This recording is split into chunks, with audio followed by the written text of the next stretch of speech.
Hi, I'm Sophie Kirkham. I'm running a session right now. This is live on Facebook through Calm Hypnobirthing UK, which is my page.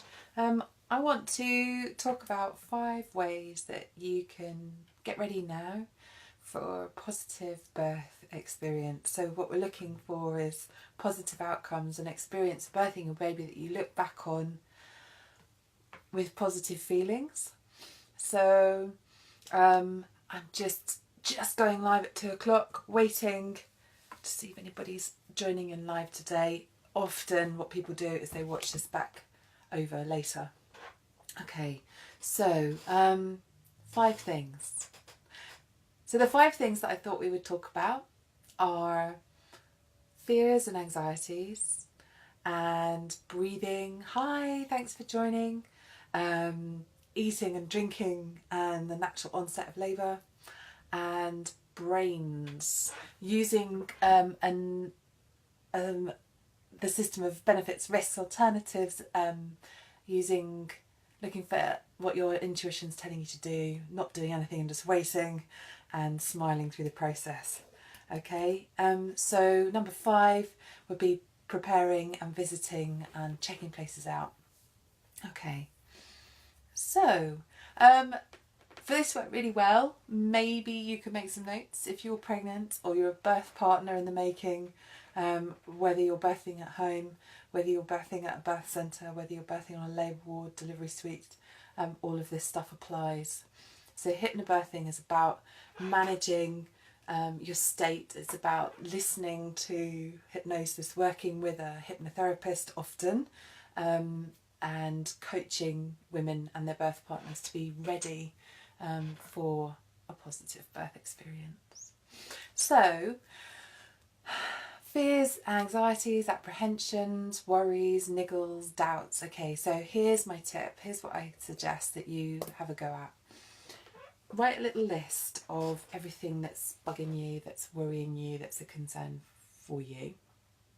And have a think about what those are we're not just talking about in general in life, I mean like pertaining to birthing a baby.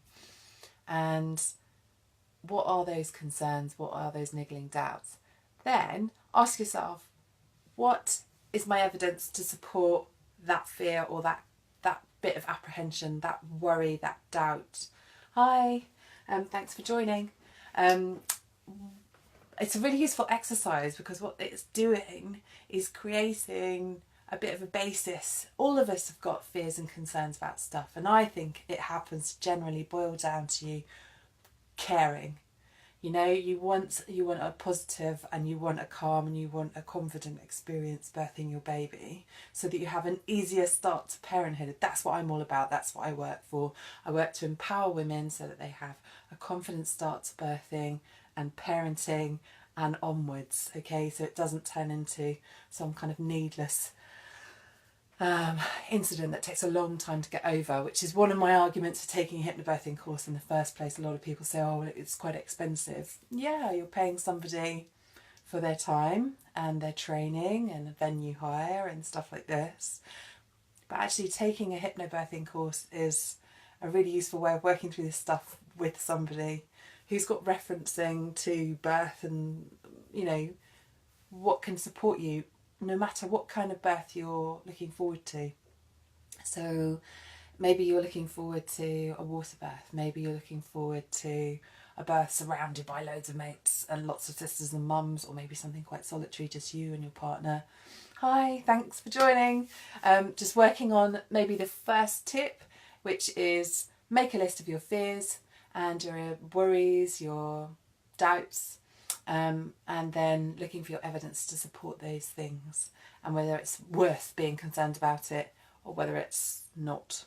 Maybe you're just like worrying about something, you know. If this is an extreme example, but if a woman was like, well, I'm worried my womb's going to explode. Like, never in the history of birthing did a woman's womb explode, okay? So we know just by taking a step back and running that one past the sort of internal psychologist, just briefly, wombs exploding doesn't happen, okay? So, fears and anxieties. And then working towards what you'd like to have happen. Okay, so whatever your issues, your concerns or worries, making sure that you have a positive outcome that you're looking for. So rather than kind of maybe looking at problems, looking at solutions and noticing what those solutions might be. All right, next up. So number 2, breathing. Okay, so we're all very good at breathing because that's how we stay alive.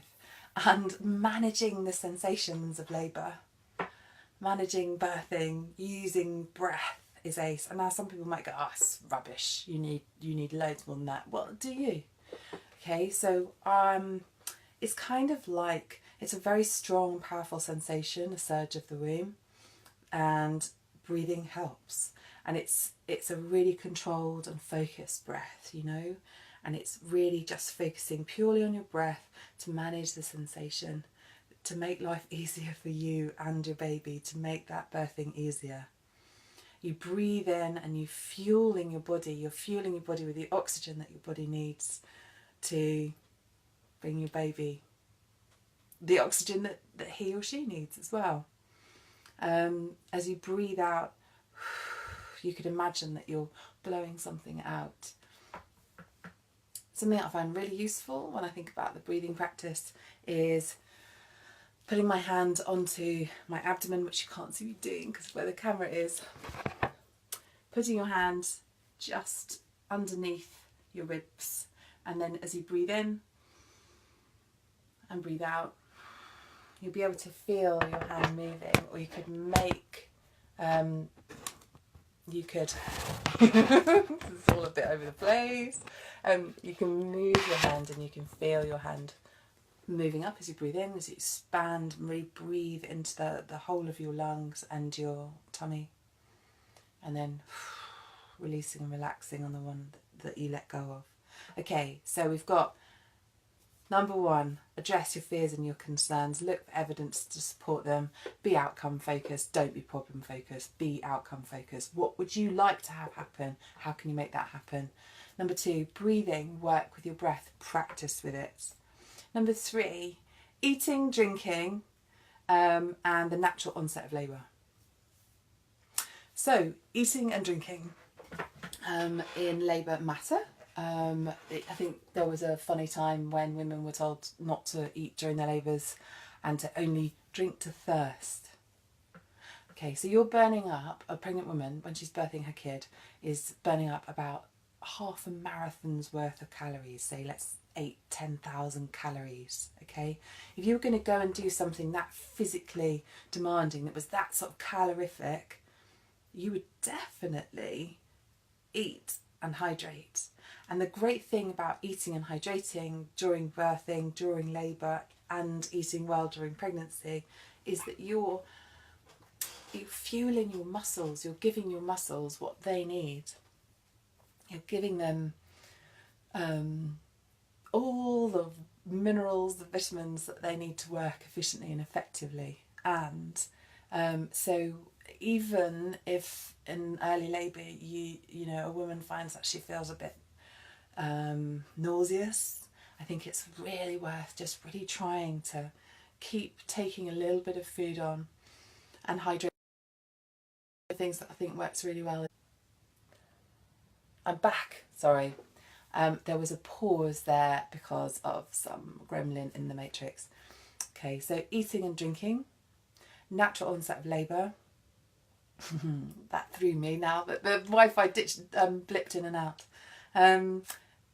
Right, so one of the most important things in birthing is to stay fueled up. What you don't want is to get so starving hungry that your body has to go into ketosis.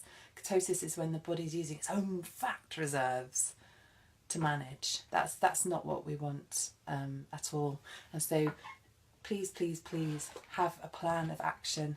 I had a lovely breakfast the morning that I knew my labour was beginning, and then sustained myself for a while in the kitchen on all fours next to the fridge. I could just open the fridge door, have a gobble of something and a drink of something, close the fridge door again.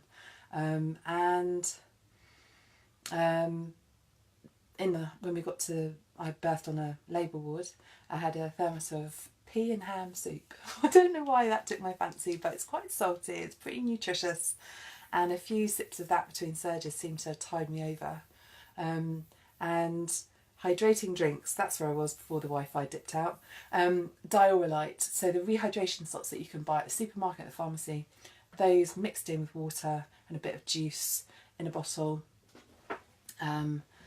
then you can drink that and stay hydrated. So here's my example bottle. You could have like that much juice, and then you could have a sachet of rehydration salts and then water. You could even put a little bit of coconut water in there. That's also the de rigueur drink of the birth bag. I hope this is useful.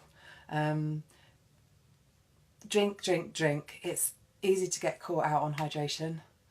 So I'd really encourage you to really focus on that.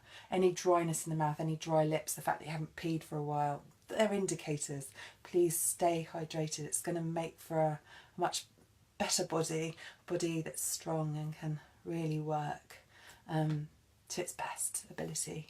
Okay, so far we've got number 1, fears and worries, dealing with them and looking at the outcomes, the things that you want to have happen. Number 2, breathing, practicing it, using it. Maybe you could do a couple of surges in your labour with sort of panic breathing and just notice the difference between panicking and breathing really well through your surges. It's so much easier, so much more comfortable for you.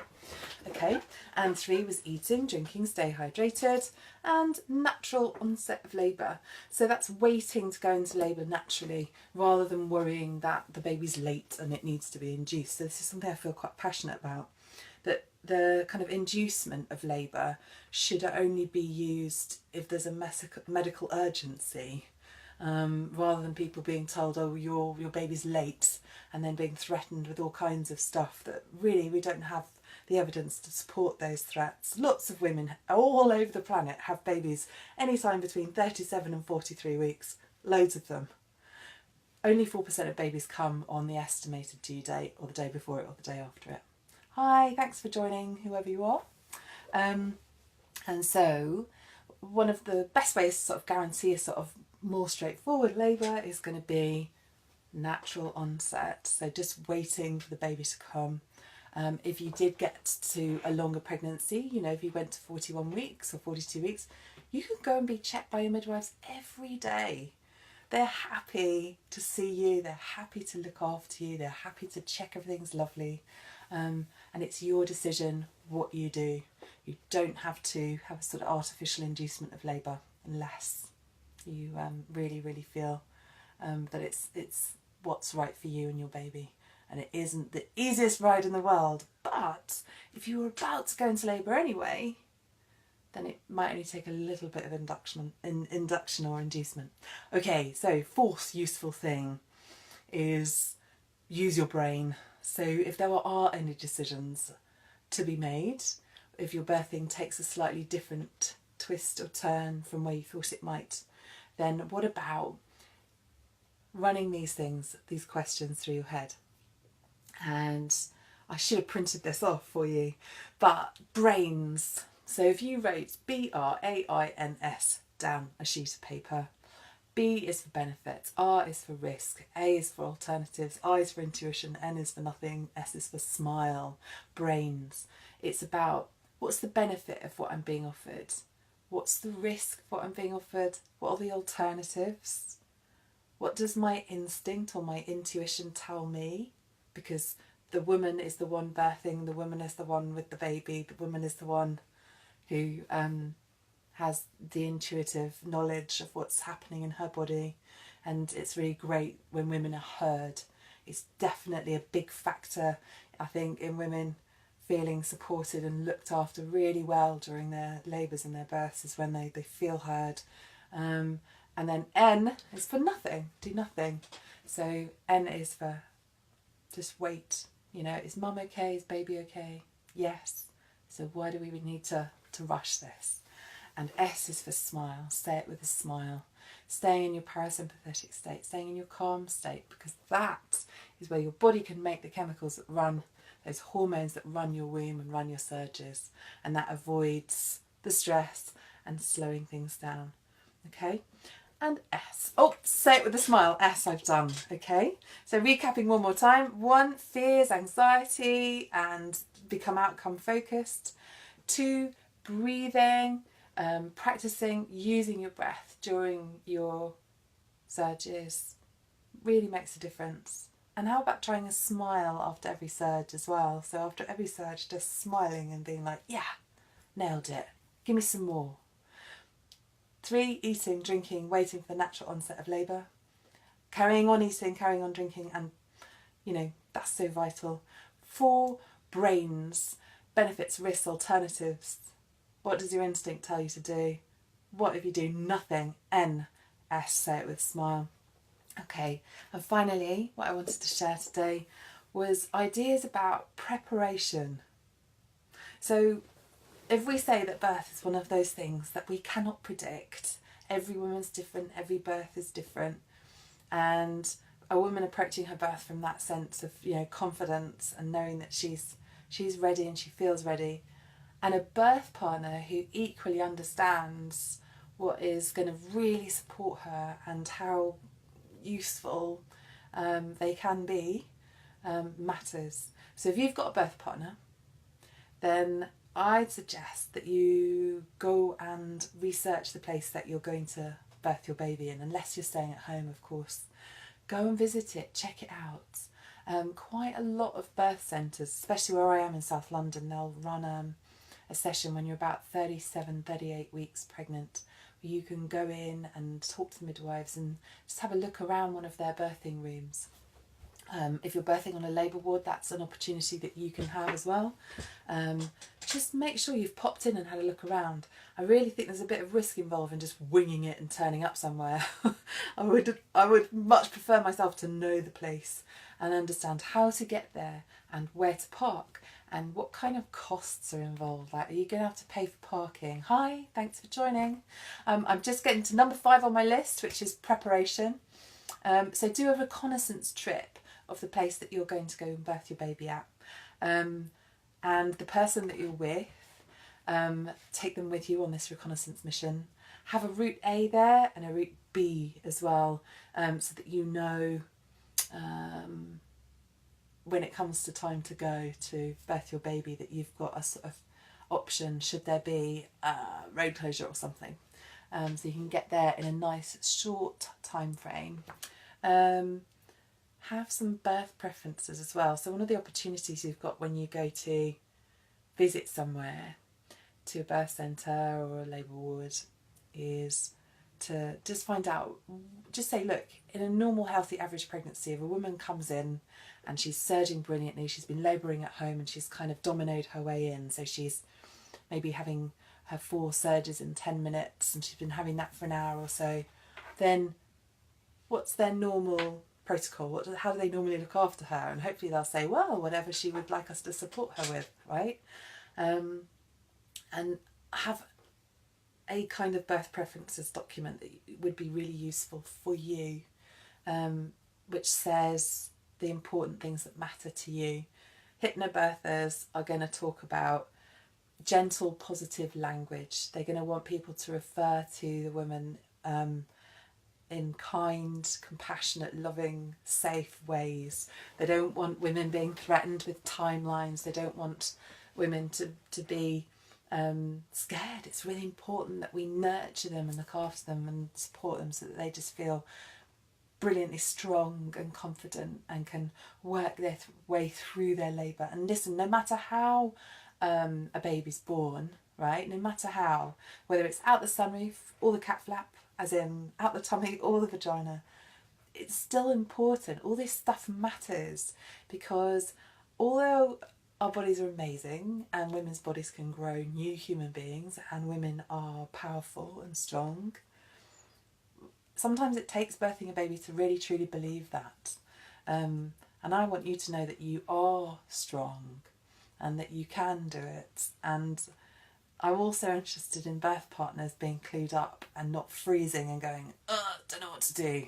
They can be so useful, and empower them with conversations and discussions about what you'd like to have happen. Okay, and when you do that, think about how much labouring you're going to do at home, where it is you're going to birth your baby. You go and do a rehearsal journey there and check it out, where you're going to park and all that kind of thing. And then share and discuss those things. It doesn't have to be a mighty thing. It could be 10-minute little discussions, especially when you get back from your reconnaissance trip. Have a conversation that really encourages, feedback. What worked well? What might work better on the day? Okay? And then it's really cold in London at the moment. It was the coldest night for a long time. And therefore, if you're going to be going in your own vehicle at night time or early in the morning, then your birth partner needs to defrost and warm up the car ready for you to travel in it. You don't want to be hanging around in the car while it's getting de-iced. Much rather be in your nice warm cosy home and then on your way. Of course, if you're staying at home to birth your baby, then that's not an issue. All right. So those are my 5 things. If you want to know more, I'm going to give you a call to action. If you want to know more about Calm Hypnobirthing courses, it's calmhypnobirthing.com. I'm Calm Sophie on Twitter. We are still building our online course. It's going to be available in the next couple of weeks. It's a bargain. # the No Bullshit Birth Plan. Really, thank you very much for watching, you guys. And I'll say goodbye. Finished. Cheers.